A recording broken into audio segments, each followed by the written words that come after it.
TET વિદ્યાસહાયક વનના સૌ મિત્રોને મારા નમસ્કાર. મિત્રો, આજે જિલ્લા પસંદગીનો સામાન્ય પ્રવાહનો પ્રથમ દિવસ હતો અને લગભગ 225 ઉમેદવારોને આજે બોલાવેલા.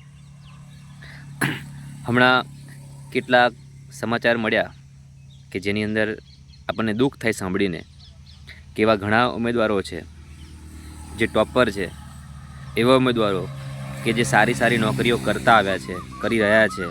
કોઈ સરકારના સારા એવા વિભાગમાં છે, પોલીસ વિભાગમાં છે, મહેસૂલ વિભાગમાં છે, પંચાયત વિભાગમાં છે, જેને ઓલરેડી 5-5, 7-7 વર્ષ થઈ ગયા, 11 વર્ષ થઈ ગયા હોય, અને એવા ઉમેદવારો ફરીથી રાજીનામું આપીને બોન્ડ ભરીને ફરીથી વિદ્યાસહાયકની અંદર ઉમેદવારી કરી રહ્યા છે અને આજે જિલ્લાની પસંદગી પણ કરી.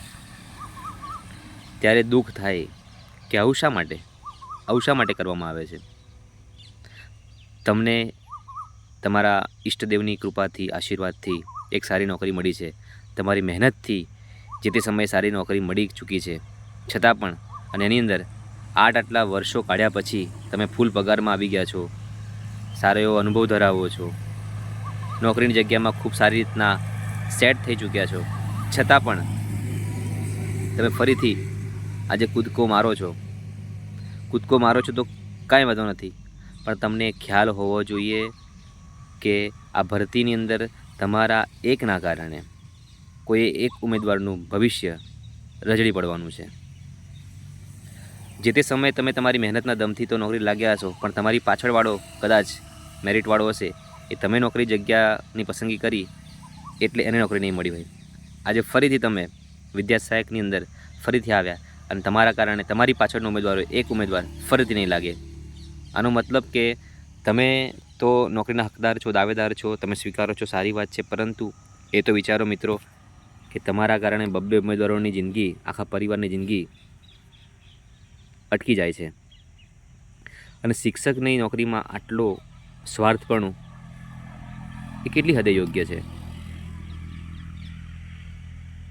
શિક્ષક તો હંમેશા બીજાનું હિત કરનારો હોવો જોઈએ. સમાજમાં ન્યાયની પરિભાષા એટલે શિક્ષક, અને છતાંય આપણે પોતાનું હિત થવું જોઈએ, વાત સારી બાબત છે, પણ કોઈ કાળે પોતાના હિત કરતાં જો અન્યનું સહેજ પણ અહિત થતું હોય તો ત્યાંથી આપણે વિચારવું જોઈએ.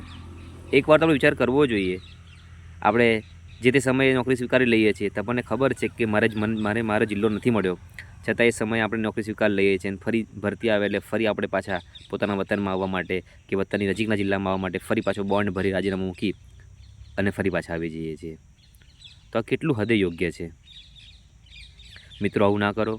હજુ પણ આગળના સમયમાં જે કોઈ મિત્રો સરકારી નોકરી કરી રહ્યા છે, એમને મારી 2 હાથ જોડીને ગુજરાતના તમામ ટેટ 1 ઉમેદવારો વતી વિનંતી છે કે જો તમારી પાસે સરકારી નોકરી છે, તમે ચાલો વિદ્યાસહાયકમાં છો, પોલીસ ડિપાર્ટમેન્ટમાં છો, તલાટી ડિપાર્ટમેન્ટમાં છો કે અન્ય કોઈ એવા સારા વિભાગમાં છો અને તમારે સારા એવા વર્ષો વીતી ચૂક્યા છે, તો મહેરબાની કરીને 2 હાથ જોડીને, ત્રીજું મસ્તક નમાવીને તમને હું વિનંતી કરું છું કે તમે ફરીથી રિપીટ ન થશો. કારણ કે તમારા માટે તો ઘણી બધી તકો હશે. સમાજ જે છે એ વાહવાહી 4 દિવસ કરે છે, પણ મહેણા જે છે આખી જિંદગી મારે છે. એટલે તમે પહેલાં એકવાર બીજાનું વિચારજો, કારણ કે આ ઐતિહાસિક ભરતી તો છે, પર્વત જેવી ભરતી લાગે પણ હાથમાં કંકર જેવું આવવાનું છે.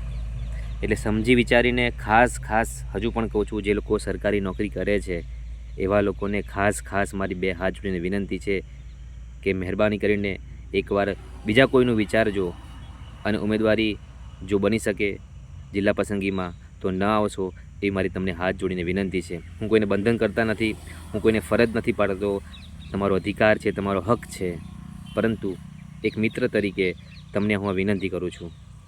આભાર. જય હિન્દ.